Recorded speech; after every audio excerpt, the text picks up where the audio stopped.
Hello and welcome back to Shakesyear. It's new play day on Shakesyear, and I've got a different setup happening.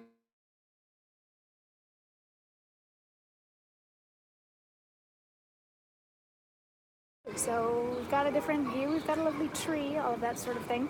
But today is new play day, and we get to start in on Henry V, which will contain a lot of the same characters that we have seen in the last two plays, because, Henry V, or Prince Hal, too, where he sort of apologizes for it being a crappy play.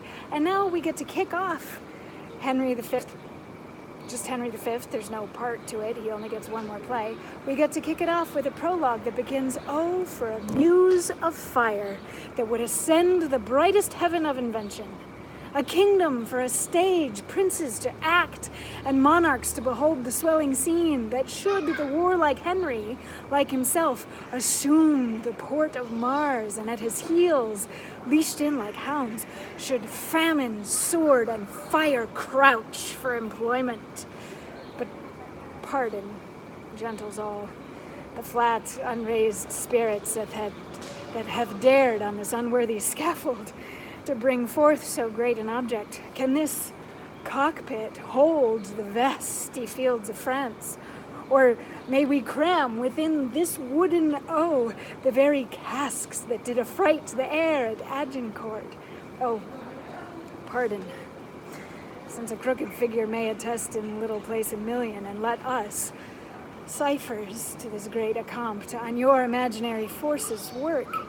Suppose within the girdle of these walls are now confined two mighty monarchies, whose high, upreared, and abutting fronts the perilous, narrow ocean parts asunder.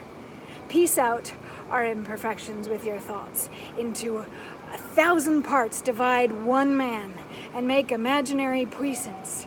Think, when we talk of horses, that you see them, printing their proud hooves in the receiving earth, for 'tis your thoughts that now must deck our kings, carry them here and there, lumping o'er times, turning the accomplishment of many years into an hourglass. For the which supply, admit me, chorus to this history, who, prologue-like, your humble patience pray, gently to hear, kindly to judge our play." So we kick off the play with an apology. We kick off the play with an apology for the fact that this is a play and not an actual battle, and that we're just on a stage and not an actual battlefield, and we don't have actual England and actual France and actual horses here to do all of this stuff.